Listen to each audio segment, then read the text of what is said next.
وفا کا کوہ گراں ہے میرے امام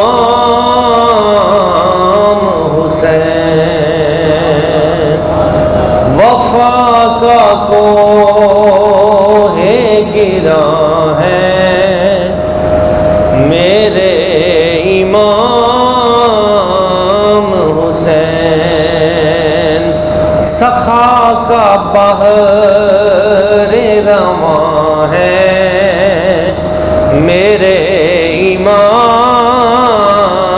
حسین، سخا کا بحر رواں ہے میرے امام حسین۔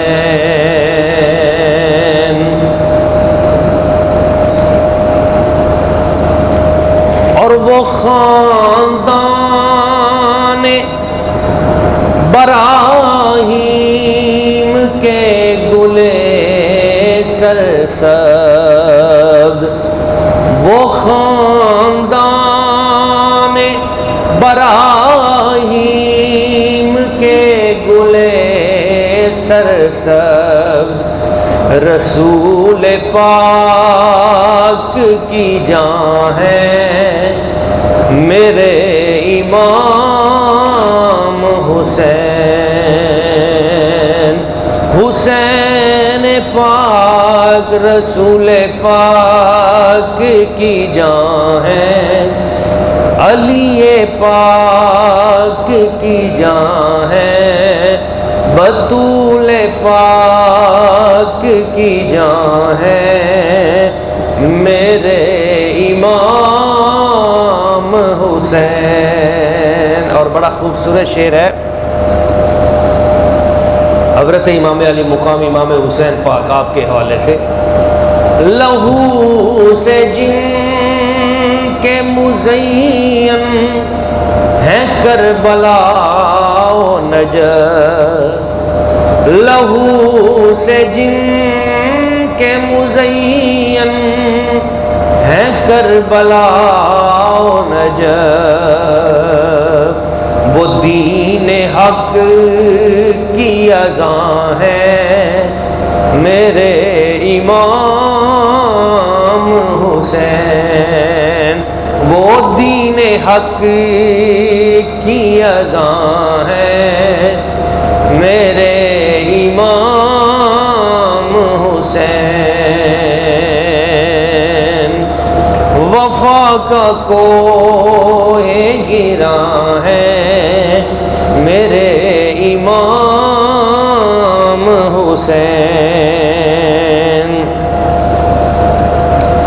اور وفا و صبر و سخا و اخوت و وحدت، وفا و صبر و سخا و اخوت و وحدت، محبتوں کے نشان ہیں میرے امام حسین، محبتوں کے نشان ہیں میرے امام حسین، اور غزہ و برما و کشمیر و حلب ہو کے یمن، غزہ و برما و کشمیر و حلب ہو کے یمن، سبھی کی جائے امان ہے میرے امام حسین۔ اور آخری شعر، مجھے مفصل و مجمل کی کیا خبر حافظ،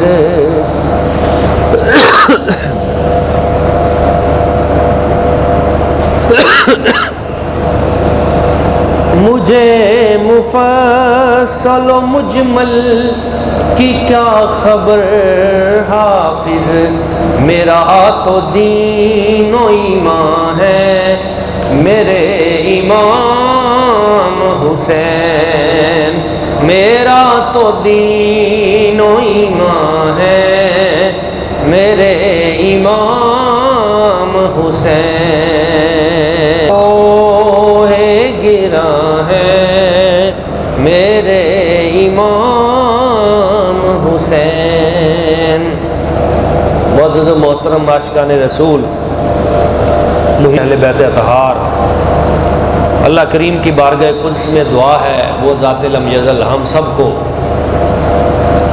نبی پاک صلی اللہ علیہ وآلہ وسلم حضور کے اہل بیت اطہار کی محبت اور مودت عطا فرمائے، ہمارے دلوں کو سرکار کے اہل بیت کے آپ کی آل کے محبت اور پیار سے بھر دے، اور ہر طرح کے شک و شبہ سے ہمیں محفوظ رکھ کے اللہ تعالیٰ اہل بیت کی غلامی کا طوق دنیا میں بھی، قبر میں بھی، حشر میں بھی ہمارے دامن میں ہمیشہ میسر رکھے۔ میں نے قرآن مجید فرقان حمید کی ایک دو آیات بینات آپ کے سامنے پڑھنے کا شرف حاصل کیا ہے، اس کی روشنی میں چند باتیں پیش کر کے اپنی گفتگو سمیٹتا ہوں۔ ایک بار بآواز بلند درود پاک کا نذرانہ پیش کر لیں۔ الصلاۃ والسلام علیکم۔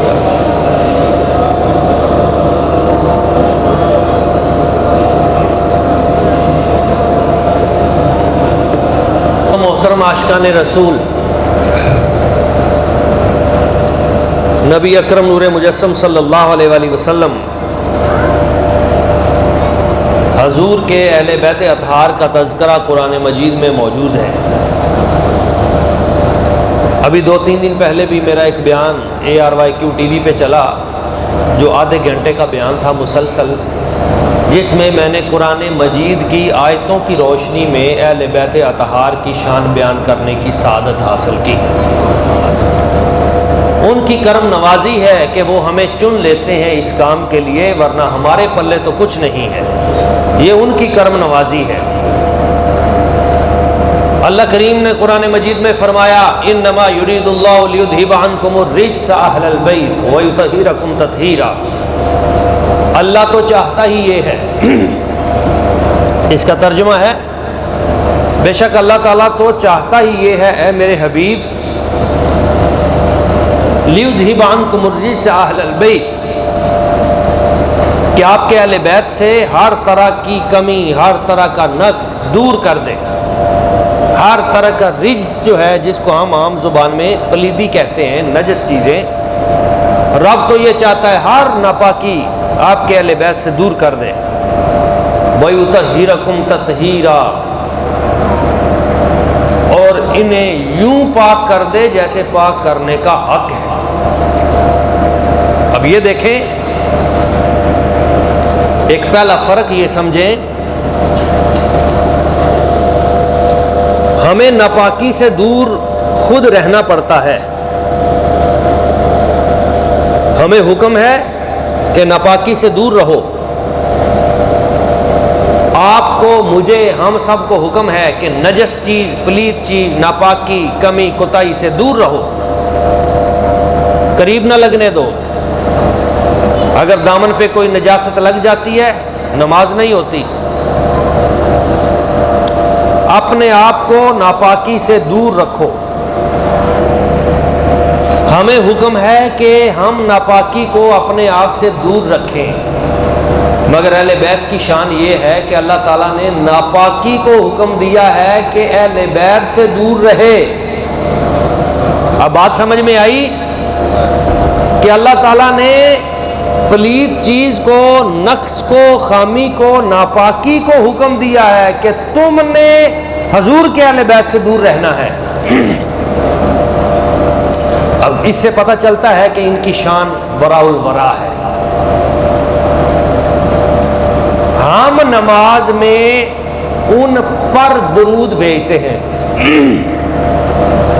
ہم اپنی نماز میں ان پر درود بھیجتے ہیں، اللہم صلی علی محمد وعلی آل محمد، اور وہ ہستیاں ہیں جن پر درود بھیجا جاتا ہے۔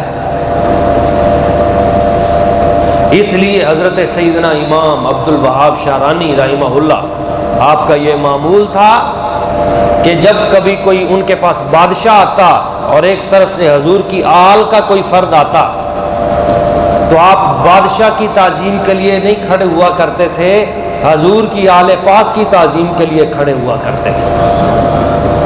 یعنی اتنا ادب اور اتنا احترام ان کے ہاں اہل بیت اطہار کا موجود تھا۔ بلکہ حضرت عمر بن عبدالعزیز کے پاس ایک مرتبہ حضرت علی مرتضیٰ شیر خدا کرم اللہ وجہ الکریم، آپ کے صاحبزادے ہیں حضرت امام علی زین العابدین، امام زین العابدین کے صاحبزادے ہیں جن کا نام ہے حضرت زید، اور حضرت زید کے ایک صاحبزادے ہیں جن کا نام ہے حضرت عبداللہ الکامل۔ تو حضرت عبداللہ الکامل جو تھے وہ حضرت عمر بن عبدالعزیز کے پاس گئے کسی کام سے کہ ہمیں یہ کام ہے آپ سے۔ تو حضرت عمر بن عبدالعزیز کو جب پتہ چلا تو آپ جلدی سے آپ اپنے اس تخت سے اٹھ کر نیچے تشریف لائے اور کھڑے کھڑے ہی ان کا کام جو ہے مسئلہ وہ حل کیا، اور پھر ان سے معافی مانگی اور پھر عرض کی حضور آپ کیوں تشریف لائے، کسی نوکر کو بھیج دیا ہوتا۔ تو فرمایا نہیں مجھے کام تھا میں خود آیا ہوں۔ کہا نہیں حضور آپ نبی پاک صلی اللہ علیہ وسلم کی آل کے فرد ہیں، امام زین العابدین کے بیٹے ہیں، آپ میرے دروازے پہ آئیں تو مجھے ڈر لگتا ہے کہ قیامت والے دن میں اللہ تعالیٰ کو کیا منہ دکھاؤں گا کہ اہل بیت اطہار میرے دروازے پہ آ کے کھڑے ہوتے تھے کام کے لیے۔ آپ نے نہیں آنا، آپ کسی غلام کو بھیج دیا کریں، بیٹھے بٹھائے کام ہو جایا کریں۔ تو جو نسبتوں کو ماننے والے تھے اور جاننے والے تھے وہ نسبتوں کا حیا کیا کرتے تھے۔ حضرت عمر بن عبدالعزیز نے اس طرح نسبتوں کا حیا کیا۔ بلکہ ایک مرتبہ حضرت بلال رضی اللہ تعالیٰ عنہ جو مؤذن رسول تھے، ان کے بیٹے جو تھے وہ حضرت عمر بن عبدالعزیز کے پاس گئے۔ فتح البلدان میں یہ بات موجود ہے،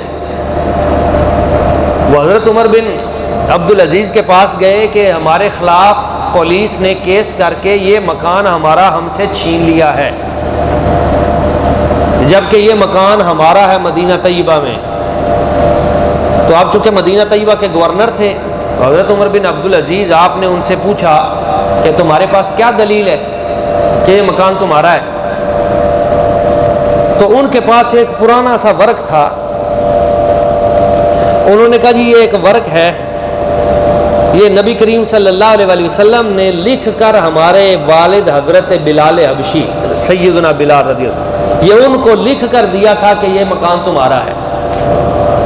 تو حضرت عمر بن عبدالعزیز نے جب دیکھا کہ حضور اور یہ بلال حبشی ان کے بیٹے ہیں اور یہ حضور کا خط بھی ہے، تو اسی وقت آپ اٹھے، فتح البلدان میں موجود ہے، آگے جھکے اور وہ ورق ان سے لیا، فقبلها ووضعها على عینی ثم على رأسه، اسے چوما، آنکھوں پہ لگایا اور پھر سر پہ رکھا، اور فرمایا کون ہے جو تم سے یہ مکان چھین سکتا ہے جس کو رسول اللہ صلی اللہ علیہ وسلم نے لکھ کر تمہارے نام کر دیا ہے؟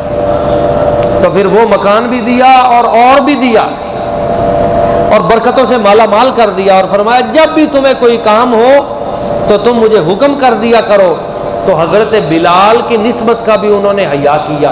تو یعنی جو سمجھدار لوگ ہیں، عقل مند لوگ ہیں، وہ ان نسبتوں کا حیا کرتے ہیں۔ اہل بیت اطہار کی نسبت بہت بڑی نسبت ہے۔ نبی اکرم صلی اللہ علیہ وسلم حضور نے ارشاد فرمایا النجوم امان لأہل السماء وأہل بیتی امان لأمتی، النجوم امان لأہل السماء، یہ جو ستارے ہیں آسمانوں پہ، یہ آسمان والوں کے لیے امن کا باعث ہیں۔ وَأَهْلُ بَيْتِ أَمَانٌ لِأُمَّتِي، اور میرے اہل بیت میری امت کے لیے امن کی علامت ہیں۔ تو حضور کے اہل بیت اطہار حضور کی امت کے لیے امن کی علامت ہے، ان کا وجود برکت کی علامت ہے۔ ایک اور بات بھی عرض کر دوں، ہر نبی نے یہ کہا، اللہ کے بڑے بڑے عظیم الشان انبیاء آئے اور انبیاء کرام نے تبلیغ کی، فی سبیل اللہ تبلیغ کی، دین کا کام کیا۔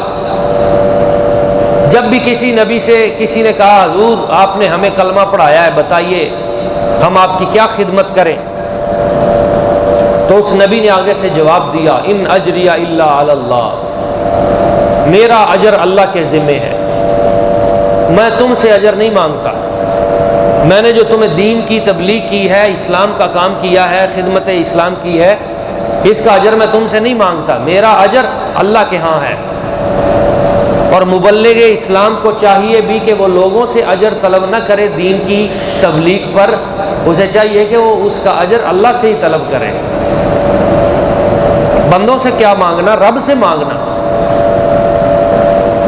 اور رب پھر اعلیٰ اجر عطا کرتا ہے، دنیا و آخرت کی سب منزلیں آسان کر دیتا ہے۔ تو جب موسیٰ علیہ السلام نے تبلیغ کی تو کہا ان اجری الا علی اللہ، نوح علیہ السلام نے تبلیغ کی تو کہا ان اجری الا علی اللہ، میرا اجر اللہ کے پاس ہے، میں نے تم سے اجر نہیں لینا بندو، میں نے تم سے بدلہ نہیں لینا، اللہ سے اجر لوں گا۔ لیکن جب نبی پاک صلی اللہ علیہ وسلم کی باری آئی تو اللہ تعالیٰ نے خود فرمایا حبیب آپ یوں نہ کہیں کہ میرا اجر اللہ کے پاس ہے، اجر تو میں نے دینا ہے، لیکن آپ یوں کہیں قل لا اسألکم علیہ اجرا الا المودۃ فی القربى، اے لوگوں میں تم سے اجر نہیں مانگتا مگر یہ ضرور کہتا ہوں الا المودۃ فی القربى کہ میرے جو قریبی ہیں نا ان سے محبت کرنا، میرے قریبیوں سے مودت کرنا، اعلیٰ درجے کی محبت کرنا۔ تو جب سب نبیوں نے یہ کہا کہ ہم کچھ اجر نہیں مانگتے، ہمارا اجر اللہ کے پاس ہے، تو رسول اللہ صلی اللہ علیہ وسلم نے کیوں کہا کہ میں تم سے اجر تو نہیں مانگتا پر میرے رشتہ داروں سے محبت کرنا، یہ کیوں کہا؟ تو پہلی بات تو یہ ہے یہ حضور نے نہیں کہا، سرکار نے نہیں فرمایا ان اجری الا علی اللہ الا المودۃ فی القربى، نہیں، قل لا اسألکم، اللہ تعالیٰ نے کہا حبیب یہ تم کہو، یہ حکم ربی تھا، حضور نے تو یہی کہا تھا ان اجری الا علی اللہ، میرا اجر اللہ کے پاس ہے، لیکن اللہ کریم نے فرمایا نہیں حبیب آپ یوں کہو قل لا اسألکم علیہ اجرا الا المودۃ فی القربى، میں تم سے اجر نہیں مانگتا پر میرے اہل بیت سے اچھا سلوک کرنا، ان سے محبت رکھنا۔ تو یہ کیوں کہا اللہ تعالیٰ نے؟ یہ بڑی سمجھنے والی بات ہے۔ اللہ تعالیٰ نے یہ اس لیے فرمایا کہ میرا رب چہرے نہیں دیکھتا، یہ بھی ہماری بخشش کے لیے فرمایا۔ رب فرماتا ان اللہ تعالی لا ينظر الى صورکم ولکن ينظر الى قلوبکم ونیاتکم او کما قال، اللہ تعالیٰ فرماتا ہے میں تمہارے چہرے نہیں دیکھتا، شکلیں نہیں دیکھتا، تمہاری شکل گوری ہے، کالی ہے، سونی ہے، نہیں سونی، شکلوں پہ میں نہیں جاتا، وَلَٰكِن يَنظُرُ إِلَىٰ قُلُوبِكُمْ وَنِيَّاتِكُمْ، رب فرماتا ہے میں تمہارے دل دیکھتا ہوں، میں تمہاری نیتیں دیکھتا ہوں، تمہاری نیت کیسی ہے، تمہارا دل کیسا ہے، اور جیسا تمہارا دل ہے نا اس کے مطابق میں سلوک کرتا ہوں، اور روزانہ پتہ کتنی مرتبہ دیکھتا ہوں۔ ان اللہ تعالی ينظر الى عبد المؤمن فی کل یوم 360 نظرہ، 360 مرتبہ اللہ تعالیٰ روزانہ بندے کا دل دیکھتا ہے اور چیک کرتا ہے اس کے دل میں کیا چل رہا ہے، 1 2 3 مرتبہ نہیں، 360 مرتبہ۔ اس لیے اولیاء فرماتے ہیں بھائی اس کو صاف رکھو، اس کو پاک رکھو، اگر اس میں آپ نے کسی اور کو رکھا ہوا ہے تو رب جب دیکھے گا وہ دیکھے گا ادھر تو کوئی اور بیٹھا ہوا ہے، تو رب نے لیے تھا اے تن رب سچے دا حجرا، اس گھر کو دل کو رب نے اپنے لیے بنایا تھا کہ یہ میرے رہنے کا مکان ہے۔ یہ دوسری حدیث پاک ہے، حضور نے فرمایا اللہ تعالیٰ نہ آسمانوں میں سماتا ہے نہ زمینوں میں سماتا ہے، سارے جہانوں میں کہیں وہ نہیں سماتا، لیکن جب وہ پورا آتا ہے سماتا ہے تو بندہ مومن کے دل میں آ جاتا ہے، تو یہ دل اس کے رہنے کا ٹھکانہ ہے، اور اس دل میں اگر آپ نے دنیا رکھی ہوئی ہے پھر اللہ تعالیٰ نہیں آتا. اب اللہ تعالیٰ نے فرمایا حبیب اپنی امت سے کہہ دو. یا اللہ کیا کہوں؟ ان سے کہو کہ میں تم سے اجر تو نہیں مانگتا، پر مودت فی القربا، یہ جو میرے رشتہ دار ہیں ان کی محبت ادھر رکھنا. کیوں کہ جب میں نے دیکھنا دل ہے تو دل میں جس کی محبت ہوگی میرا معاملہ اس طرح ہوگا. تو جب دل میں محبت اہل بیت اطہار ہوگی، محبت مصطفیٰ ہوگی، محبت اولیاء ہوگی، جب میرے چاہنے والوں کی محبت ہوگی وہ ادھر ہوں گے تو پھر میں بھی ادھر توجہ کروں گا اور اس کو جنت عطا کر دوں گا. تو اہل بیت کی محبت کا رسول اللہ صلی اللہ علیہ وسلم کو ذاتی فائدہ نہیں ہے، اس کا فائدہ ہمیں ہے کہ ہم اس نسبت سے جنتی ہو جائیں گے. رب جب دیکھے گا کہ اس کے دل میں اہل بیت کی محبت ہے تو اس محبت کی وجہ سے اللہ تعالیٰ ہماری بخشش کر دے گا. اس لیے فرمایا حبیب آپ اور کچھ نہ مانگیں لیکن اہل بیت کی محبت ضرور ان سے طلب کریں تاکہ اس صدقے سے یہ جنت میں چلے جائیں. اور پھر اللہ تبارک و تعالیٰ نے ان اہل بیت اطہار میں سے ایک ہستی کا نام امام حسن ہے اور ایک ہستی کا نام امام حسین ہے رضی اللہ تعالیٰ عنہما. ان دونوں ہستیوں کو جنتی جوانوں کا سردار بنا دیا. ان الحسن والحسین سیدا شباب اہل الجنہ، بے شک حسن اور حسین دونوں جنتی جوانوں کے سردار ہیں. یہ دونوں جنتی جوانوں کے سردار، ان دونوں کو جنتی جوانوں کا سردار قرار دے دیا. ایک بڑی پیاری بات یاد آئی مجھے. امام حسن پاک ہیں، امام حسین پاک ہیں، یہ دونوں جنتی جوانوں کے سردار ہیں. میں کہتا ہوں کہ یہاں پہ ایک دوست بیٹھے ہوئے ہیں، مثال کے طور پہ ہمارے صفدر صاحب بیٹھے ہوئے ہیں، قاری صاحب بیٹھے ہوئے ہیں. میں کہتا ہوں کہ یہ جنتی ہیں، یہ لوگ جنتی ہیں. آپ کہیں گے جی آپ نے جو کرائیٹیریا مقرر کیا ہے کہ یہ جنتی ہیں تو جنتی ہونے کی دلیل کیا ہے؟ آپ کے پاس کوئی کرائیٹیریا تو ہوگا نا. بھائی آپ کہہ رہے ہیں بھائی خاور صاحب ہیں یہ جنتی ہیں، میں کہتا ہوں کہ یہ بھائی جنتی دیکھنا ہے تو اس بندے کو دیکھ لیں. آپ کہیں گے جی ٹھیک ہے ڈاکٹر صاحب آپ نے اس بندے کو جنتی کہہ دیا ہے، آپ کے پاس اس کا کرائیٹیریا کیا ہے، میزان کیا ہے؟ تو میں آگے سے کہوں گا بھائی میں جو حضرت صاحب کو جنتی کہہ رہا ہوں نا، میں اس لیے کہہ رہا ہوں کہ میں نے کبھی ان کی نماز ترک ہوتے نہیں دیکھی. میں نے دیکھا ہے یہ صبح صبح قرآن پڑھتے ہیں، قرآن پڑھاتے ہیں. میں نے دیکھا ہے ان کے چہرے پہ سنت رسول ہے. میں نے دیکھا ہے کہ پورے محلے میں جہاں بھی کوئی پریشانی ہوتی ہے تو یہ لوگوں کے ساتھ تعاون کرتے ہیں. میں نے دیکھا ہے کہ یہ کسی کا حق نہیں مارتے اور کسی کا انہوں نے قرض نہیں دینا، کسی کے ساتھ ان کی کوئی لڑائی نہیں ہے، تہجد گزار ہیں، اخلاق اچھے ہیں. یہ چند باتیں ہیں جس وجہ سے میں یہ کہتا ہوں کہ یہ جنتی ہیں. آپ کہتے ہیں ٹھیک ہے. اب میں کہتا ہوں کہ جب میں نے ایک بندے کو کہا کہ یہ جنتی ہے، یہ کوئی یقینی بات تو نہیں ہے، ایک میرا گمان ہے نا، اور ظن المؤمنین خیرا، مومنوں کے بارے میں اچھا گمان رکھنا چاہیے. جب میں گمان کرتا ہوں کہ یہ جنتی ہے تو میں کہتا ہوں اس کے لیے یہ دلیلیں ہیں. تو جب نبی پاک صلی اللہ علیہ وسلم نے فرمایا ہوگا کہ میرے یہ دو شہزادے جنتی جوانوں کے سردار ہیں، تو حضور نے کون سا کرائیٹیریا دیکھا ہوگا؟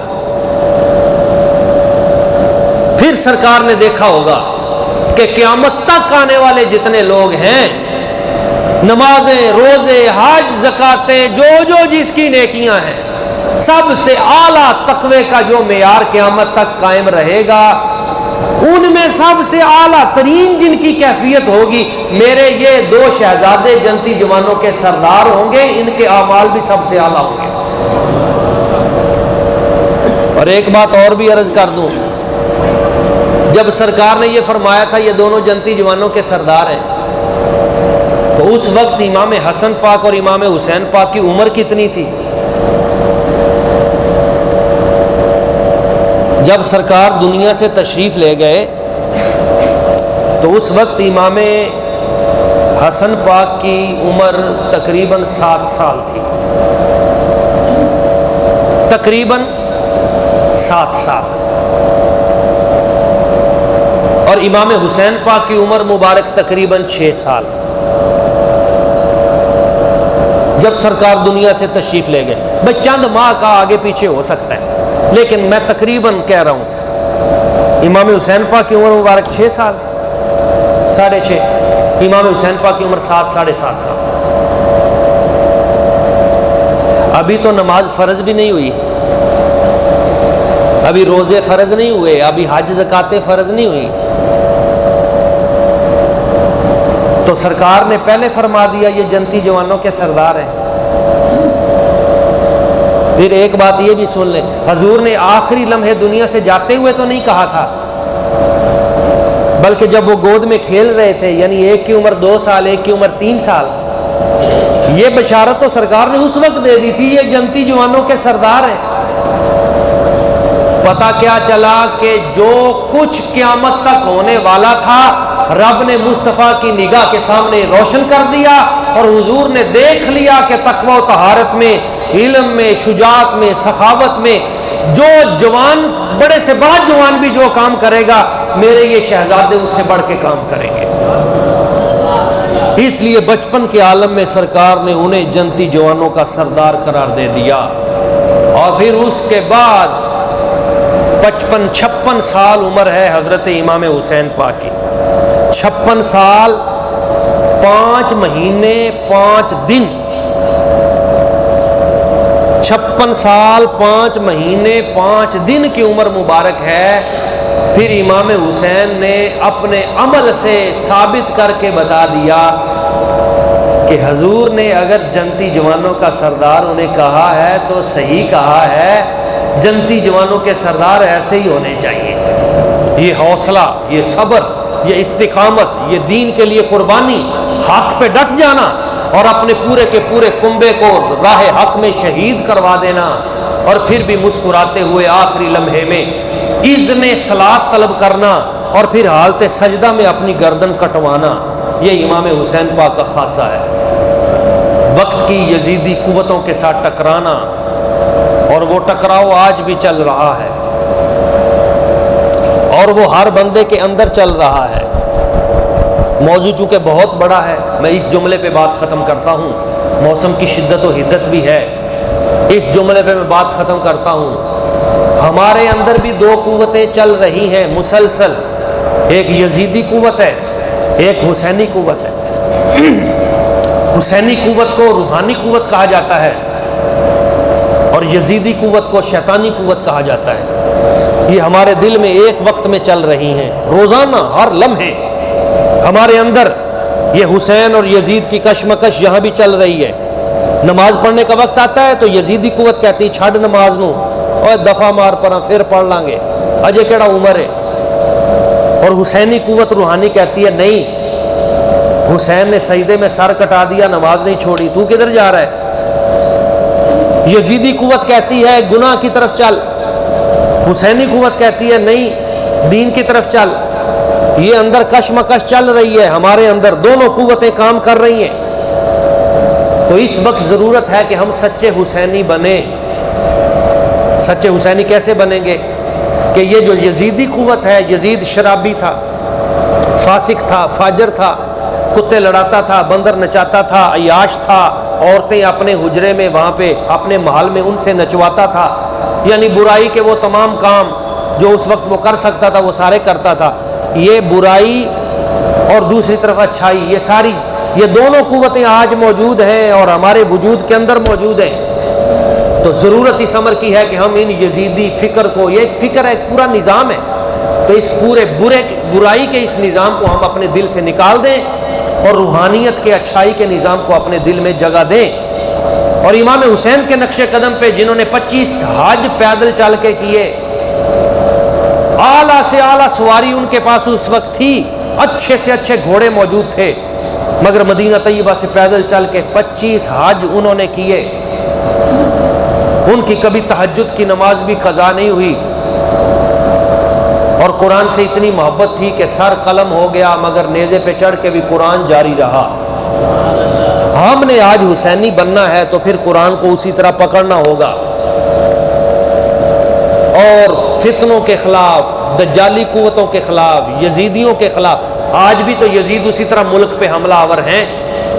پوری اسلامی سلطنتیں جتنی ہیں 57 ان کے اوپر یزیدی قوتیں مسلط ہیں، اور ان کے کام سارے وہی ہیں، وہی یزید والے، لوٹنا کسوٹنا، تباہ و برباد کرنا، لوگوں کے وسائل کو نوچنا اور برائی کو پروموٹ کرنا تاکہ لوگ برائیوں میں مبتلا ہو جائیں اور ہماری عیاشیوں کی طرف نہ دیکھیں۔